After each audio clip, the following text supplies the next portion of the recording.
Okay. Welcome to So What video for June 17th. Myself and my co-host, Deb, would really like to welcome you. We got a fabulous program today. And So What is brought to you by our sponsors, Fox Chapel Publishing, Banyan Batiks, and QuiltWoman.com. So we're gonna have our guest is gonna talk, and she's gonna show you some cool things after I show you a video of her mad skill. And we're still all learning Zoom. We're doing much better. And please don't record this. We will record it and upload it to YouTube in a couple of days. If you have questions for Deb, myself, or our guest, please do it through the chat feature. And if you hover your cursor down below, you'll see where it says chat, and you can just pop the question up. And if Karen doesn't see it directly, we'll be able to relay your questions to her. We'll have later, we have random selection for door prizes. We got some really cool door prizes today. And we have our Facebook page that you'll get some information about Karen. Maybe you'd like to have her for your guild, if and when we ever get to do that again. Mm-hmm. And any questions that may pertain to everybody, we'll put that on the Facebook page, So What Zoomcast. So without further ado, ready, Deb? We're going to introduce a personal friend of mine, Karen Gibbs. She is the creative design director for Banyan Batiks. I'm going to spotlight her for a second. Hi, there's everybody. Karen. So what's in your glass, Karen? I have a coffee cup today, Linda. I'm at work, remember? I knew it. You're starting the day off. Here we go. Let me see what Debbie got. Deb, what do you got? Coffee cup. What's in it? Coffee. Whoops. I could lie and say Irish coffee, but Yeah, that sounds good. I see you running to get your glass. I have wine, and it's cupcake Sauvignon Blanc. Oh, nice. Anyway, Karen's a personal friend of mine. She's also my boss for Banyan Batiks. And we talk. Besides business, we talk about our personal stuff. And she made the mistake of sharing with me a mad skill that she has. And of course, I jumped right on it. Now, I thought that I was pretty slick. Because the best thing that I can do is puke and drive at the same time. And she got me beat. And I am envious. And it's like, oh my God. So I'm going to share that with you. Yeah, hang your head, Karen. Yeah. Hang your head now.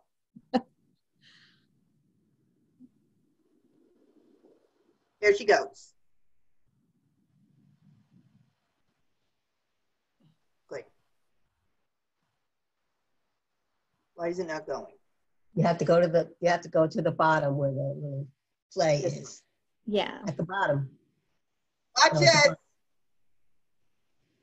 All right. So that's where I drink my beverages, Linda. So Karen's special skill, mad skill, I'm jealous of it. She can chug a beer and Surf. at the same time. So you are my hero. Yeah. So now I haven't, oh, we did that. You are the creative director or design director for Banyan Batiks. Mm-hmm. What do you do? I get inspired. I get inspired by everything, everyday life, everything that happens, and I try and translate it into fabric. And a lot of times the way I translate it into fabric is maybe coming up with a different technique or something like that that I can have and ask my factories to do in Indonesia. But it all starts from inspiration. And really where I get my inspiration from is quilters. I need to see what they're putting together, the creativeness, all of that kind of stuff, the camaraderie that our industry shares, and that's what I do every day. I get to sketch, I get to draw. Then I have to put things on spreadsheets, which sucks. But yeah, it's a very creative job. Mm-hmm. So now you're really hands-on, because yes, I know you go to Indonesia and you check on everything. Yeah, Northcutt really set it up nicely for me, I think, because a lot of times with a batik, because just like quilting, batiks they're handmade. And so if you change the process a little bit and you try something different, maybe instead of the normal chop kind of thing, you apply a bleach and for the process, then you get a different kind of effect. Like I can show you one right now. This right here, that's a batik. And all I did is I applied the color at the, and then I did a screen of bleach over it. So I'm very hands-on. I have play dates in Indonesia. I usually go a couple times, 2 or 3 times a year, because that creativity, it's really wonderful to have that creativity with the factories there. You got to remember, batiks have been around for hundreds and hundreds of years, and the artisans, even the artisans that make the chop, that's grandfathered in. They were taught through their family. So it's wonderful to meet with them. It's wonderful to have them show me what they like to do. And some things that are traditional maybe in their way of life, we can bring into quilting and embrace it. All right, let me spotlight me again, and I'm gonna let you talk about what this is. Tilt it a little more. There you go. That is a chop, okay? And what that is, it's made out of copper. So we'll do a drawing, a black and white drawing. There you go. And it's made out of copper and wood. And they dip that into wax, and they apply the wax to the fabric. So then that's the motif. The wax is going to hold on the color of the motif. We're going to bleach it out, and then they're going to put the color on the background. But that was actually used for one of Linda's Island Vibes designs. Every single one of these designs has at least one chop made for it. So you get to choose a lot of different colors in the motif, kind of like a watercolor painting, and a lot of different colors in the background, and see how it kind of melds together. Here we go. And did you say you had something you wanted to show? Yeah, I have a couple things to show you. The chop, this one is one I have from my daisy chain collection, and you can see each little piece of copper designates a line. So you can see there's like a line drawing here, and then here is where we filled it in. So those are little teeny strips of copper to fill it in, but we need to hold that color. So I need a little bit of both. I need something that holds in the color, and then maybe a line drawing for a little less of the resist. If you have a lot of resist, then the wax is going to crack. If you have a lot of resist and you've used a wax that is more in tune with rainy season, that's a different thing, a different process that you're looking at as well. So this is the chop I'm talking about. This one took about 20 days to make. Okay, so each one of these things takes a very, very long time. Let me show you a quick video so you have an idea of a couple of the processes. Let's see. Here. And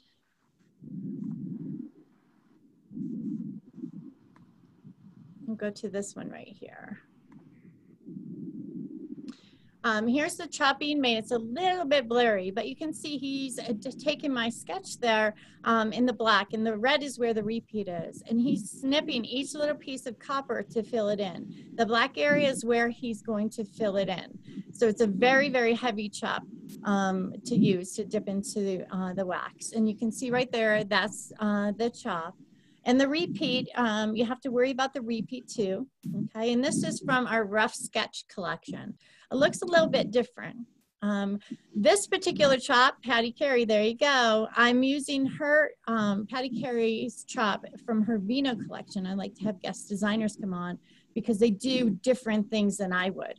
And I got to play with it. And this gentleman who's helping me here is showing me how to actually apply it.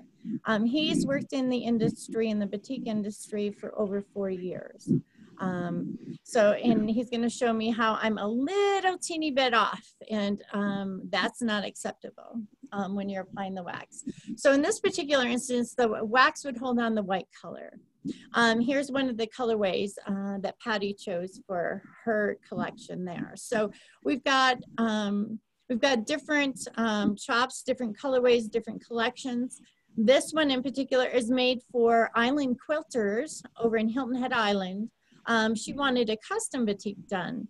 And so I used different words, and you got to worry about the wax being applied to the fabric and that it won't get muddy and lose the definition of the word. So he's applying it in what's called a half drop repeat.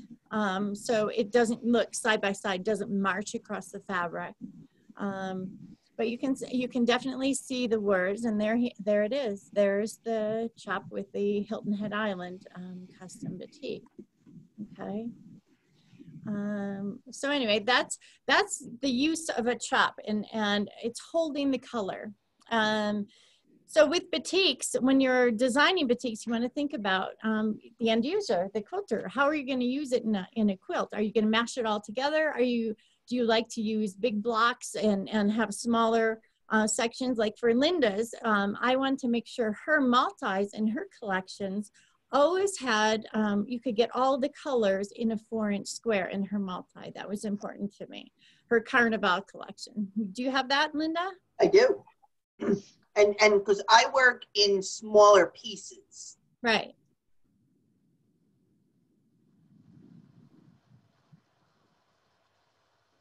Are you showing them? I could do it now.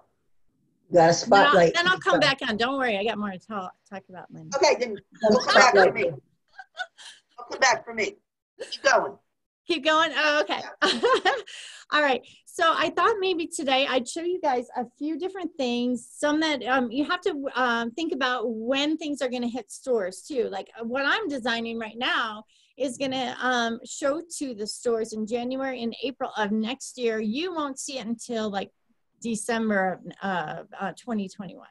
Okay, so I am going to show you some things that are hitting stores now, and then behind me right here actually is Dot Necessities, and that's a collection that's showing to stores right now, and you will see it at the beginning of 2021.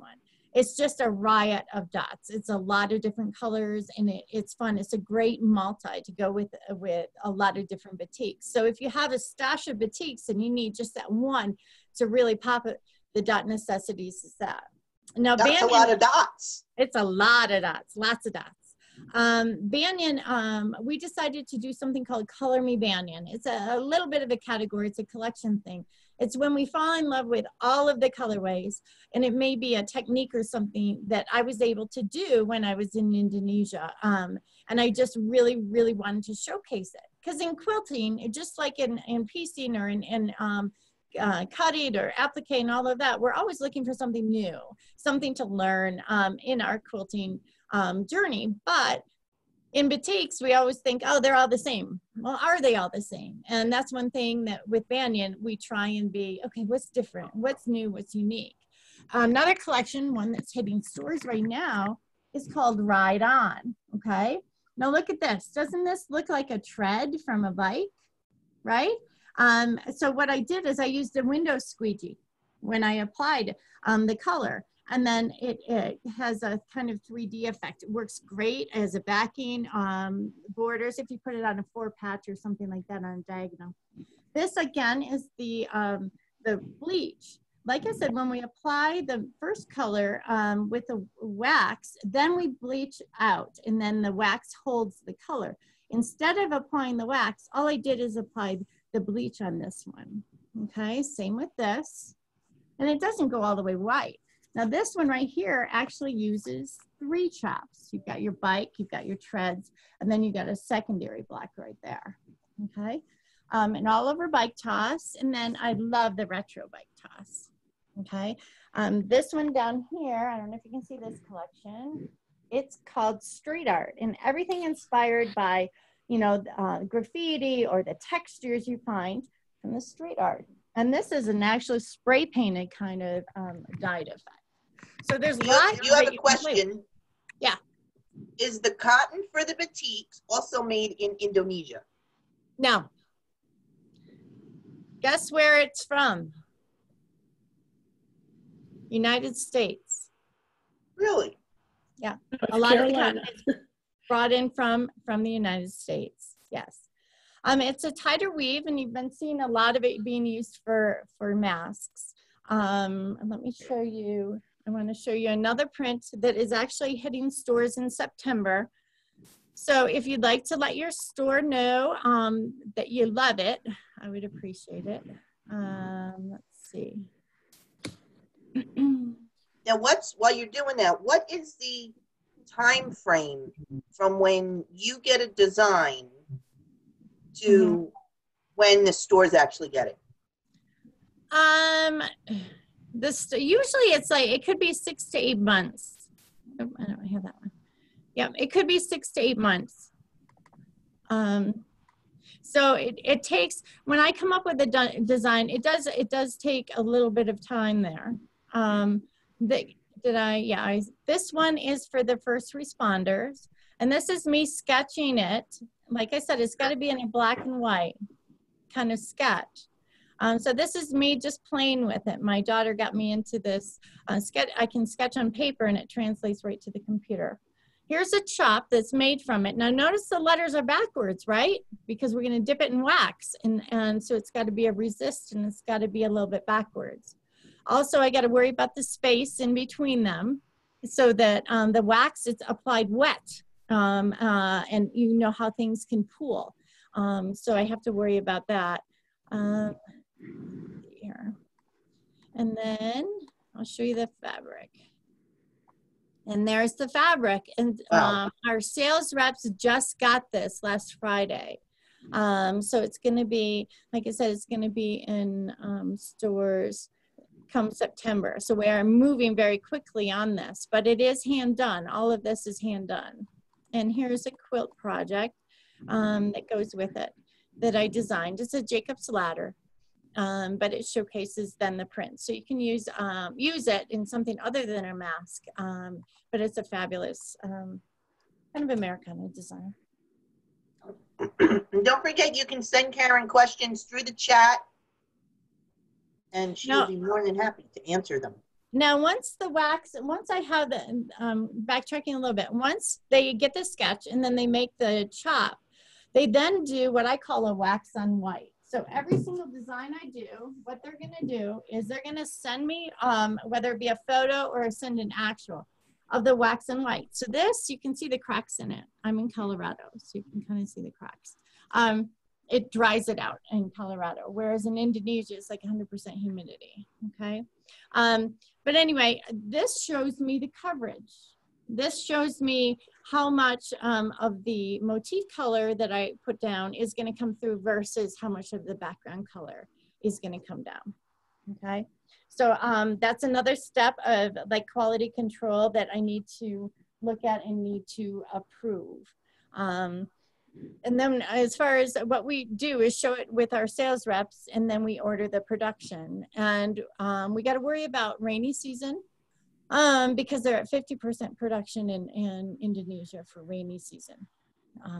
So sometimes you can see in stores, they're waiting on their batiks. We really try and pride ourselves on on-time delivery with the batiks. It's very difficult with the Mother Nature.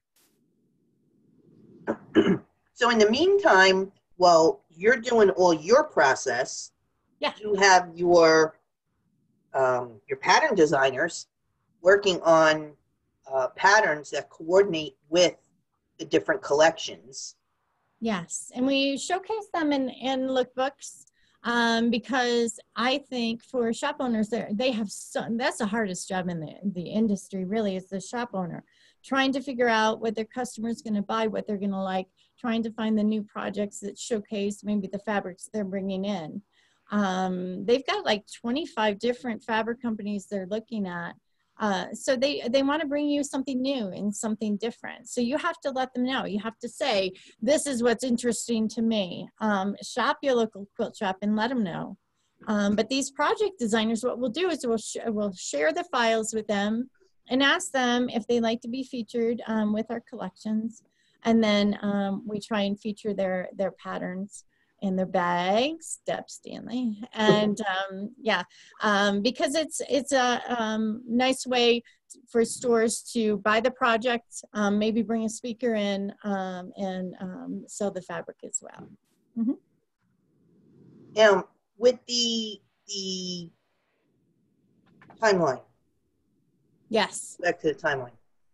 How many times do you see a sample before you give it the go-ahead? Oh, sometimes it can be a lot, like a lot. Sometimes maybe 7 strike-offs. I prefer not to have to do that. But sometimes if I'm trying a new technique, like this one right here, okay?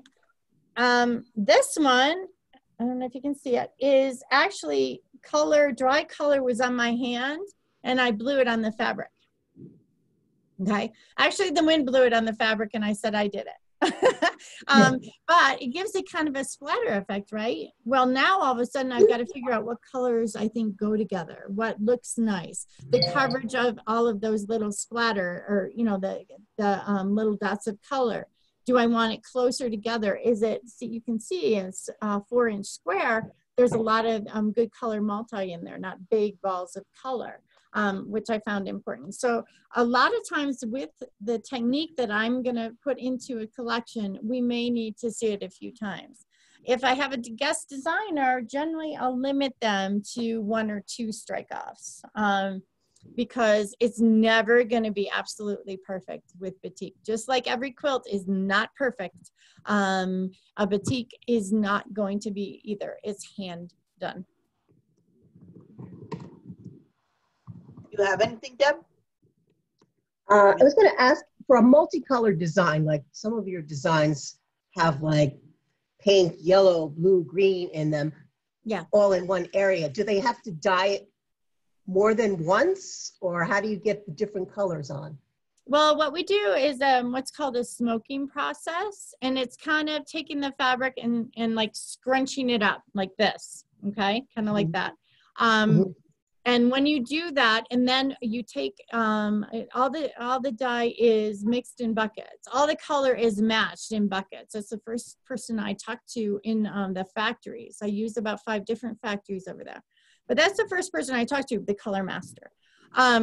They take that color, and it's almost like it's taking a sponge and kind of dabbing it on the fabric.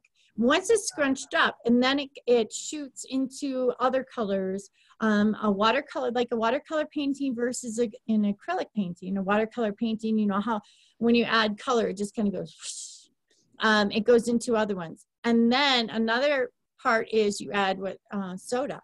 And you know when you add salt to watercolor painting, how it kind of just pushes the color away, little bursts. That's what soda does to a batik. And you can see kind of, let me show you in this one right here. You can see the little bursts in there, right in there? That's from soda. So how heavy the soda is applied.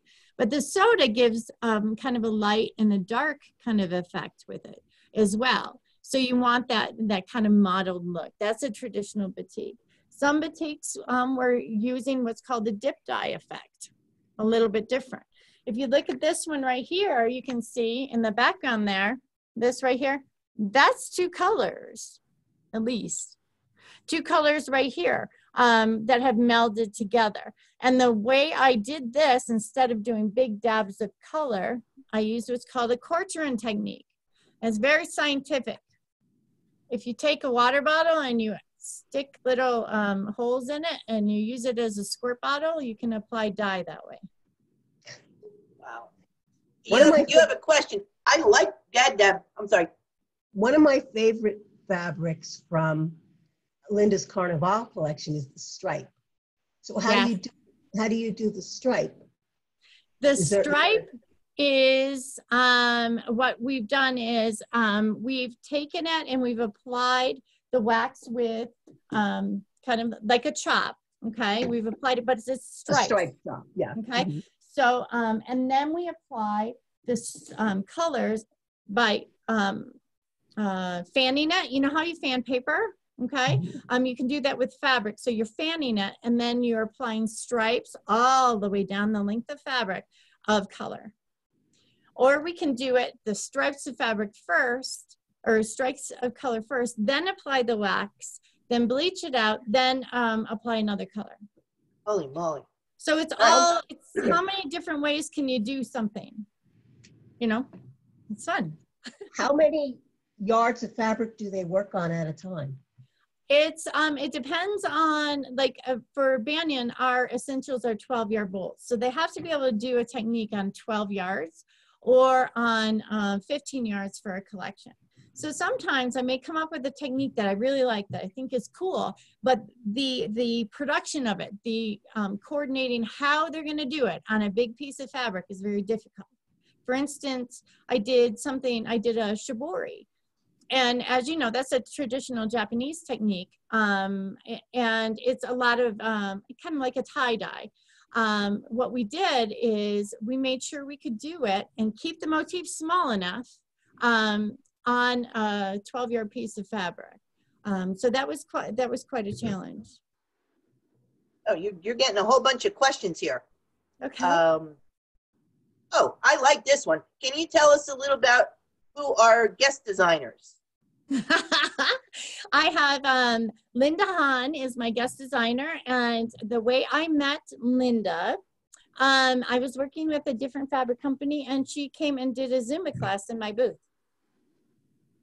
I met, let's see. She likes the way I wiggle. Yeah, that's it. I met Patty Carey because she works for Northcott. And she had a definite point of view. I really like that, and a definite color sense. And her collection, Vino, is all about wine. We've got these wine labels that are amazing that I made into masks for actually a local Italian restaurant to use. And then she's got like a scenic print that is a panel. So it's a mini panel. And that's what I like. If someone is going to inspire me to create some sort of technique or meet their vision, then I invite them as a guest designer. Hey, love the bicycle print. Can you share the name of the line? Yes, it's called Ride On. And if you happen to get a American Quilter magazine, the other colorway is shown in there in a quilt by me. It's called Bike Tour, okay? But Ride On is hitting stores right now, and there's 2 colorways, or I'm sorry, Ride On 2. This is a second version of it. The first version of Ride On came out last summer, so some stores still have a few pieces left of that, but it's very unique batik. Chris would like to know, when do you add the salt crystals? The soda, yeah. Well, there's a couple processes. The motif coloration, after you apply the color, how about that? Because first you apply the color for the motif, and then you can apply the soda, and then you let it dry, and then you bleach it out, because then the wax holds the color of the motif. but then you apply the background, and then you can apply it again. So what if I want more of a solid kind of ground in the motif and maybe a soda kind of thing in the background? I can play with that as well. Barbara would like to know, how long does it take to do 12 yards of fabric? It depends on the factory, depends on the, you know, the chop, because it goes through quite a few different processes. But usually we allow for drying time in between 3 days. So, you know, it's not, you're not working on it the whole time, but it has to spend a certain amount of time in the sun for the color to formulate. So then I've got to deal with rainy season too. What can I produce during rainy season for batiks? Certain colors don't come out as vibrant. It's rainy season now, right? No, it's party season now. Rainy season goes from the end of October, early November till March. It's a long time. Your factories? Has COVID affected your factories? Yes, some of the factories, it depends where they're located, and I'm blessed because I do work with a few different factories. Certain factories are struggling with the COVID because they're right in the middle of a city. I have another factory that his entire village depends on him, and they work for him. He feeds them. He, you know, breakfast and lunch. The kids are there as well for daycare. So it's like a family, and so he's been able to keep going.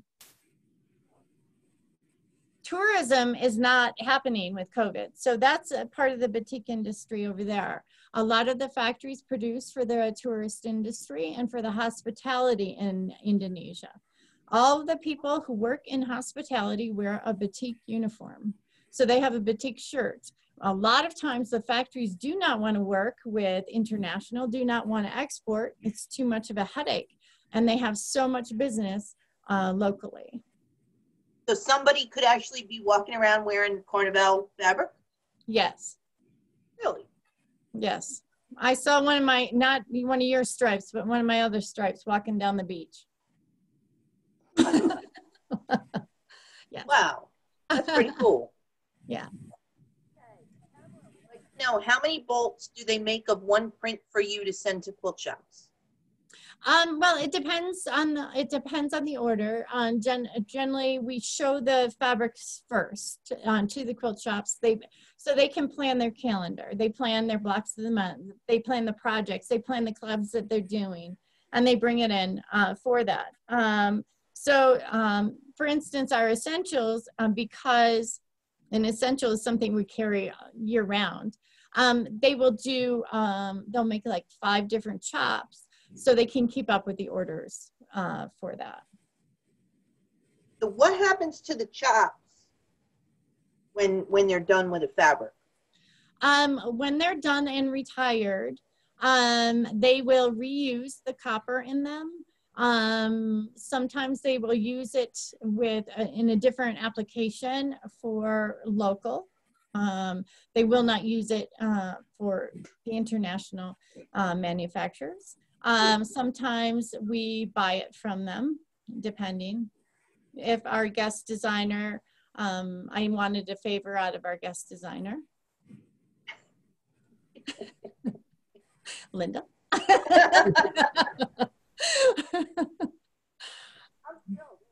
Come over my house and I have it by my new fireplace and they're like, what is that?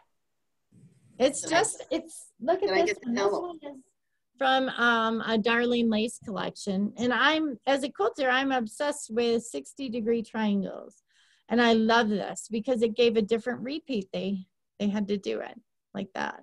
So very intricate. It's just a wonderful work of art. Does anybody have any more questions for Karen? Send them on over on the chat. We're actually doing pretty good. Listen, I will bore you with what Debbie does. When you work with a guest designer, what do they do? It depends. Sometimes guest designers are really talented at drawing. And then as far as maybe color application, they don't get the process of batik. And sometimes concept. They've got the concept down, what they want, but they, again, maybe they can't draw or something like that. It's fine. We take where they are and work with them from that.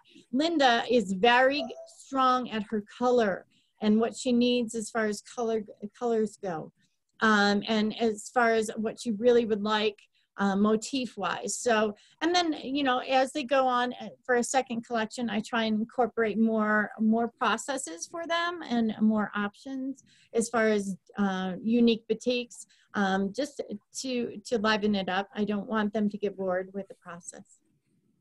Are there multiple chops made in the same pattern? Denise would like to know. Multiple chops made in the same pattern. Yes, if I need, like for instance, my ketan, which means sticky rice in Indonesia. Ketan is my essential. We have, I think, 80 colors of it. And so in order to keep up with that, they make like 5 different chops so they can keep up with the timeline. If they were to do the same chop for right on, generally it's only if they have a lot of production that they have to do, because remember, it takes 20 days to make one chop. It's a huge investment. Yeah. Cool. All right, let me show my batiks. Spotlight this over. Karen can talk about them. This is my collection called Carnival. And when Debbie and I designed the patterns that go with this collection, we tried to be very clever, and we did the names that worked with if you went to a carnival. So we have ring toss, spin the wheel, Midway. That was just in a magazine. And Ring toss, carnival, spin the wheel. Now you can see on the top one right there, it's got the multi and the motif. So those multi-colors are applied, the wax is applied, then it's bleached out. All that's remaining is that motif, those flowers, and then we color over in the green, okay? So she likes, and Linda likes a lot of difference in scale, so she can play with the difference in scale. This one I love with the aqua and the citrus green. Everyone loves a good dot, and the scale of this one is wonderful.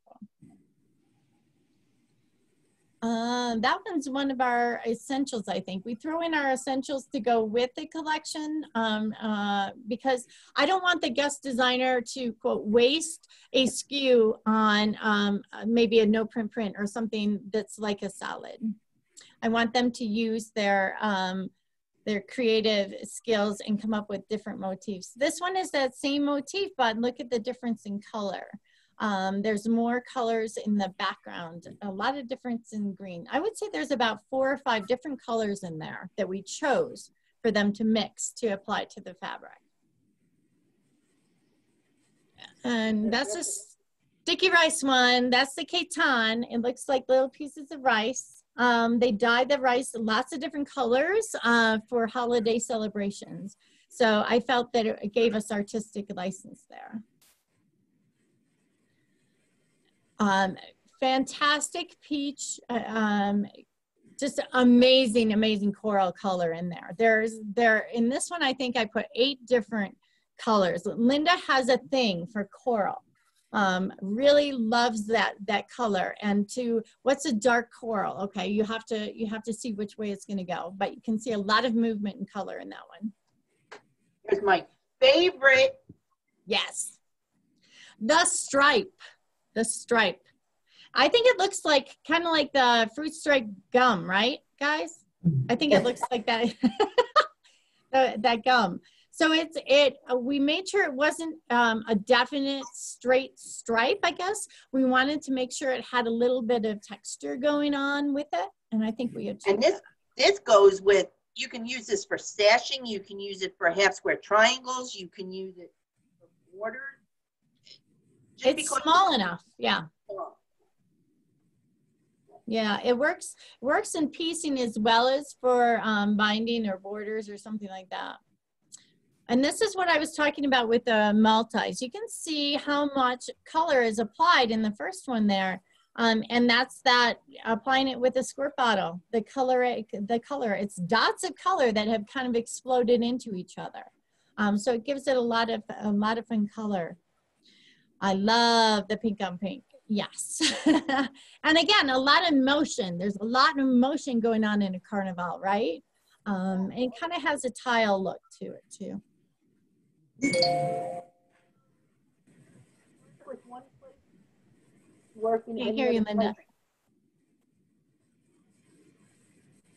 That's a multi-Caton. That's another one of the blenders. But you can see on this one, see how on this one there's more big balls of color. See how the colors look like they were applied in big sponges. Whereas Linda's first one that she showed you on this header, the colors are applied in smaller. They have different applications. So when you're looking at batiks, when you're shopping for batiks, what is your application? If you're using this one to cut up into small pieces or half square triangles, you're going to have either pink or orange. You're not going to have the full multi.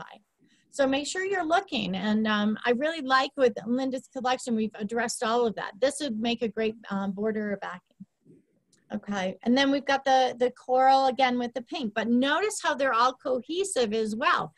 So it works as a collection. Sometimes when you walk in a quilt store, you see a batik wall and it's a little overwhelming. So if we've put it into a collection, then you know all these work so well in a project. A kind of a leafy swirl effect. And can you see the repeat on that?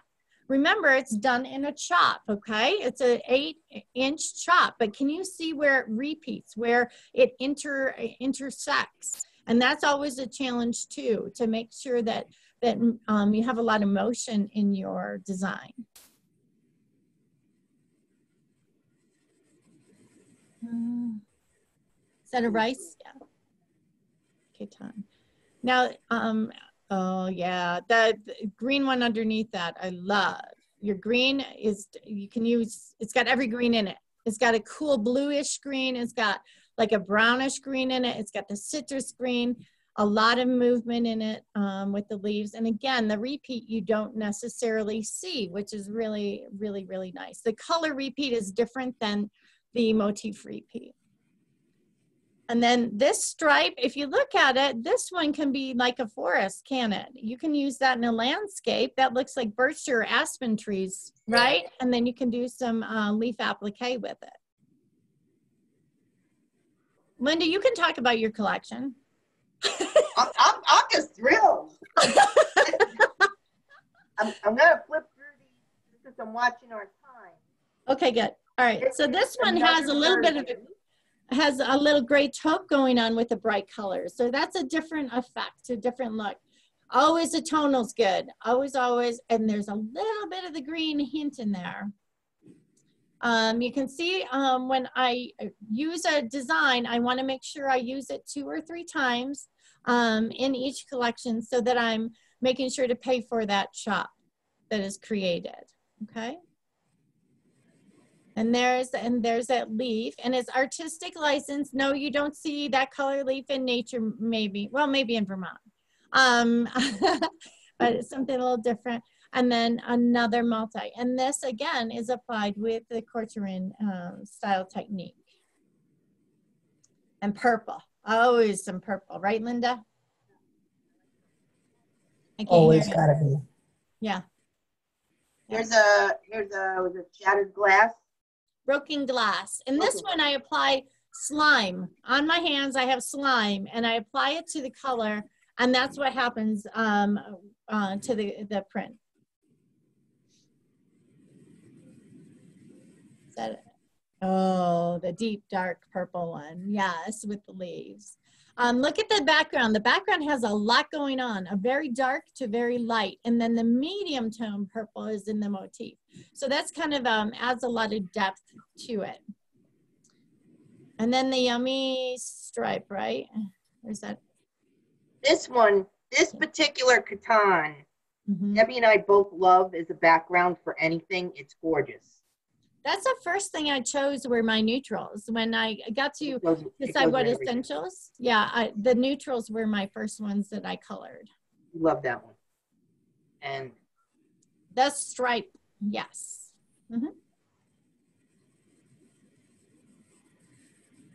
You do these in, do we make a pattern for our batiks?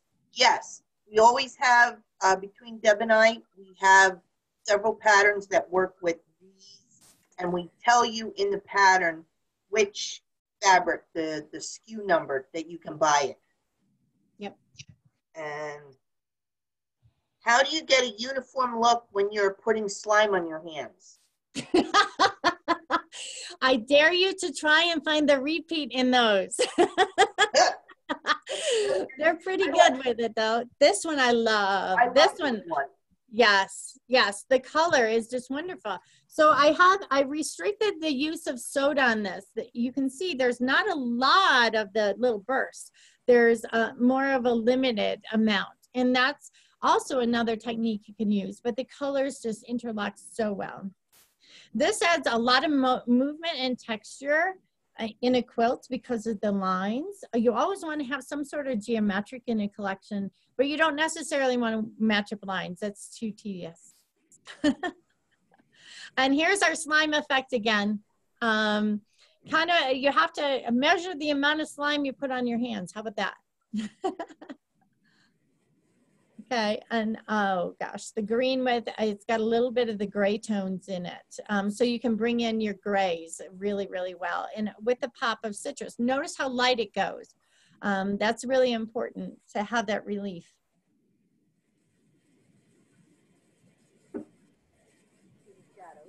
Shadows. Yeah, shadows is my neutral or my basic and essential. And it just gives the idea of what a batik is. It's kind of a modeled look as far as a basic. Now look at these two together. I love them together. It's almost like you can use it in an attic windows kind of quilt. On the first print, pull back a little bit, Linda. Yeah, see how you can use those two? Isn't that amazing? You can kind of do like a sunshine shadows kind of effect. Love that. Their katan. A katan, and then the green stripe. I love that green stripe. That is, again, that kind of a forest effect. We had a Monet exhibit here in Denver, and one of my friends did a Monet-inspired quilt, and she used that as a background, kind of like the forest effect. Really cool. So that is Carnival, and that will be out in stores in October. So you want to tell your shop owners to get it. Yes. So do we have any more questions before we go to the final part of the program? We let Karen have both our spots this time. Oops, thank you guys. Because we knew she had so much and she has ridiculous. So much to share. Thank you for everybody who says they like the fabrics. Cool. It makes me feel really good. So we'll have that. Popular demand. I am doing Wicked Wahine New York Beauty Quilt as a virtual class. We're starting to do virtual classes. Debbie still has her class open for the flare bag. You don't have that right there, do you, Deb? No, not with me. And so we're and I still got some room in electric quilt. What do the designers know? That's on Saturday. Levi took it, and he'll tell you it was a good class. Learned an awful lot. So good. Everybody loves them. Karen, you're so full of knowledge on batiks and always willing to share. Yes, she is very enthusiastic, and I'm so honored to work with her. So before we get to the door prizes, let me find her. Tell you about there she is. Next week, I mean, unmute you, Joyce. Yes. Oops, sorry. A little bit crooked. Okay, Hi there. you're unmuted. Next week we have Joyce Hughes. What are you going to talk to us about next week? I'm going to be talking about thread painting and originally starting it on raw edge applique quilts for art quilts, and then how it led me into working with panels and using panels to create art quilts, to take that intimidation factor and that designing factor away, but using different techniques and ideas. I might have pictures of Joyce too. No. We roomed together. Don't forget we roomed together. That's true. I didn't know what I was doing. I thought I was just sleeping. Perhaps not. And then just talking about my new book that's coming out. Yeah, so we have that. And coming up in July, we have Nancy Mahoney. She's not on here. I don't see her. Nancy Mahoney's coming on. We have Patty Carey's coming on in July. And she'll talk to you more when it's closer to her turn. She'll tell you what she's going to do. We have Charlotte Gotti lined up. We have Mark Lipinski lined up. We have all kinds of really cool people lined up for you. So let me unspotlight Patty. I lost. Where'd you go? There you are. Cancel the spotlight. Okay. So I know everybody waits for the door prizes. We got some really cool door prizes today. And we would like to see, you know the rules, what's in your glass. Let me put up a gallery view. Oh, hey, Deb, can you see that?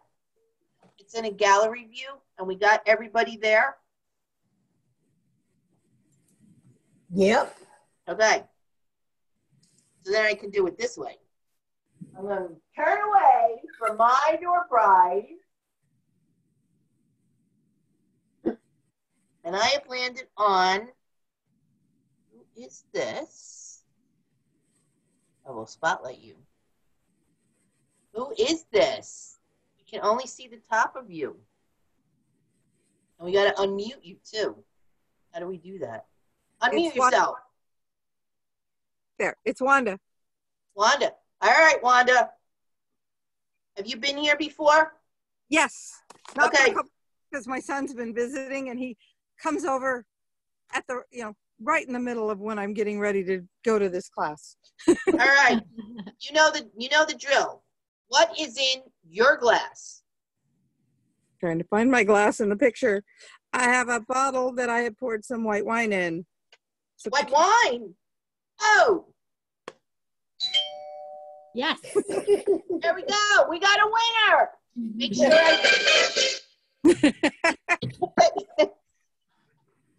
make sure I got a buzzer too. Make sure we get your email. Send me a text or something. And you got my my door prize. So you will get a pattern from Frog Hollow Designs, and it's going to be one of the ones that go with Carnival. Oh, cool. Okay, where's that? I'm looking forward to that fabric line hitting the stores. Okay. Cool. Okay, let's see. Hey, Deb. All right, I'm picking, let's see. Rochelle. Rochelle, where is she? Can you spotlight her? Yeah. Rochelle, I see you peeking there. What do you got in your glass? Oh, you're going to buzz me. It's homemade lemonade from the flea market today. Is there any liquor in it? No. Sorry. Okay, she still wins the prize. Okay, you gotta send Linda, your email. Send Linda your email. Okay. You'll get a pattern from Carnival Collection. Okay, thanks. Okay, where's Karen? Let me go back to Karen. I'm right here. Where are you? I can't find you. It's okay. Can you hear me? There we go. Hang on. Okay, I'm ready when you are. All right, so let's do, Linda, I'm gonna let you pick. Let's do 4, and let's do some Banyan Batiks that aren't even in stores yet. How about that, you guys? So you'll receive a bunch of Banyan Batiks that aren't in stores yet. Go ahead and pick 4 of them, please. I'll pick 2, Deb, you can pick 2. All right, you pick 2. I got Grace. I got Grace for 1. I got Paula Ferry. You got? Paula. Paula Ferry. Paula Ferry. A bundle of Banyan Batiks. Gee, aren't you happy you came in? Yes, I am. Okay, Paula. Patty Carey. Oh, I forgot to ask everybody what's in your glass. I'm coming back to you, Paula. You better get some. Patty Carey. I have tea. Oh, Is there any liquor in it? No. I've been out with you. I know. We've been out late. Very late. And we spent money. I drank wine. Patty. Silly. Silly. Okay. You're done. You're done. All right, Paula. This is your first time here, so we're going to be a little gentle with you. That's good. You have a glass. You drinking it? What is that? It's water. That's all right. You still win the Batiks. Thank you. And where is Grace? Grace, did you run away? No, I'm here. She's there. I'm looking for you. Oh, there you are. Okay. Margarita. all right. Oh, There you go. there we go. You're going to get a double ding dong. I like margaritas. Good job. How many more we got? 2 more. You got 2 more. Grace and All Paula. right, So you need 2 All right, let more. me go back to the thing. Okay. No, we got 4. We still got to pick for Nancy Dill. We got 2 more for Karen. Mm-hmm. Okay.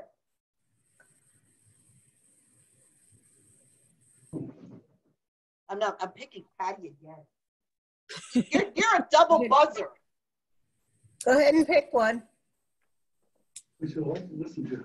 Denise Danish. It's Zoom on a lady who designs batik fabrics. Not like you. Siobhan told me about it, Hang so on. she's on here. So Hi there. what is in your glass? I have some rosé. Oh, I don't know if you can see the label. oh. There you go. Oh, that.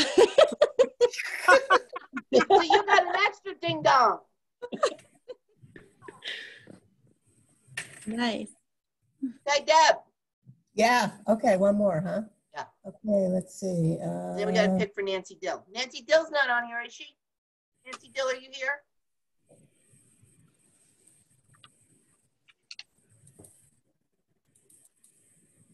I got Beth. Oh yeah, I'm here. Beth. Okay. I'm drinking San Pellegrino in the can, and Where are you, Beth? Wait, where are you? I'm the black cube up above you at We're the very supposed top. to see. We're supposed to see what you got. Well, I'm It's the sorry, clear but word my for it. camera was disabled on my computer because somebody kept looking at me. And Siobhan can verify this because she's a friend of mine. But what I'm Okay. drinking is San Pellegrino in the Does can. she drink? Does she drink? Come on, does she drink? Yeah, go ahead. Siobhan, You drinking Pellegrino and what? well, it's just plain old water, but it's sparkling. Okay. Well, she still gets a prize. You have Oh, to that's so Don't kind. get Thank your you. email. Send your email to Linda. Okay, what do we got? We need 2 for Nancy Dill, right? Okay, Siobhan will tell me how to send it to you. Yeah. Thank you. Okay, you're welcome. Thank you for coming. 2 for Nancy Dill. Karen, you want to do it? This is working with the. It's probably Patty Carroll. No, Denise, you're done. No.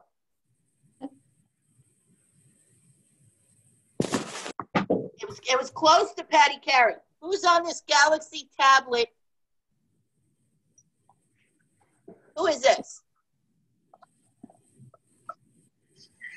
We got to unmute you. Unmute yourself. I think I did. Linda. Yes. Okay. Hi. All right. What do you got? I have Deep Eddy grapefruit vodka and tonic. Yum. You got a double ding dong today. So make sure we get your email. And Yay, thank you. Or this way I can send it to Nancy Dill. Okay, where's Deb? Going back to Deb. Where are you, Deb? Oh, I gotta pick another one. I'm up here. Okay, let's see. Gallery view. I'm picking. I gotta wait because when I go to gallery view, everything blanks out because I've got a very low. Don't pick Patty Carey. No, I'm not picking Patty Don't pick Carey. Patty Carey. No. I've been out with her. Okay, how about Patricia Margiotta? Patricia, hello. Hello. Now, we're going to ask you, is this your first time here? Yes. Okay, we're going to be nice to you then. Okay. Are you drinking anything? Yes. Does it have liquor? Yes. Oh, tell us. So what's in your glass? Limoncello, lemonade. Wow. Oh. Yummy. Yeah. Okay, that's a double ding dong for you. Fancy stuff. Okay, you make sure that we get your And email. also, I don't know if she remembers me. Oh. From Saratoga. Yes. Yeah. Great work. Everybody's doing fabulous designs. Okay. Now, what do you want me to do? Send my email to who? Yeah, to me, and we're gonna get you your door prize. Okay. Okay. So. All right. So that's the deal. When you come, we got to see what you're drinking. Okay. So I know Levi's going to ask. He hasn't said anything yet. I know it's coming. Where is he? There he is. Anyway, Levi. I still got a little left. Okay. I didn't start with a full one. He actually wants me to cook. Horrible. So, okay. We got everybody's questions answered. Do you have any more questions from me, Deb, or Karen? Give it to us now. Last chance. I know I was going to do my eyebrows or something live. But I talk too much. Yeah, I was going to try to wax them live with some new stuff. Oh, no. Maybe next week. I got to make sure that there's some stubble that I can pull off. Send them to Linda. Yeah, send me an email. So, if you are welcome to share this with your friends. Share the number, share the meeting number. This is my channel. This is the Zumba channel. I do Zumba, and some of the girls here are doing Zumba with me on Mondays and Wednesdays at 9:30. Mondays is Zumba, and Wednesdays is Zumba toning, and you can use weights or water bottles or wine bottles if they're heavier. You can use those. This is the same number that we use for classes, because we are doing the virtual classes. please pass that around to your guild members, your friends, whatever, because this looks like the way we're going to have to go. And we're doing small classes. Small. And, hey, we will be on YouTube.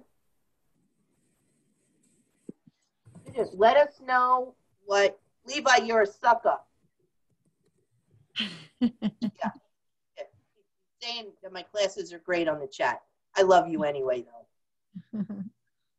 Yeah. Door prize winners, yes, send your information to me. You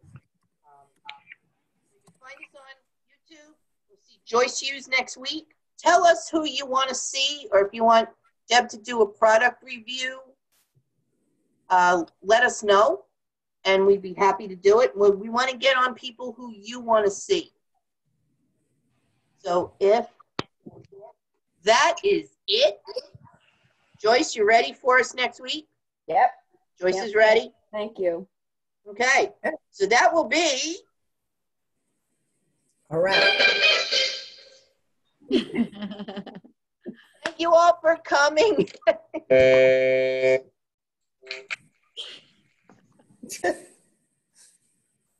Linda. Okay. Really. Love all you guys. Have a All right. safe week, and we'll see you next week. Thanks, Joyce, Linda. what are you drinking there? Linda, what's your email? My email is lawnquilt@aol.com. Lawn, like what you mow. Okay. At AOL.com. Thank and you. all you Zumba girls, when you're taking your Tylenol tonight and thinking about me, you are welcome. Bye, Linda. Bye. You want to turn the recording off? Oh, Bye. yeah.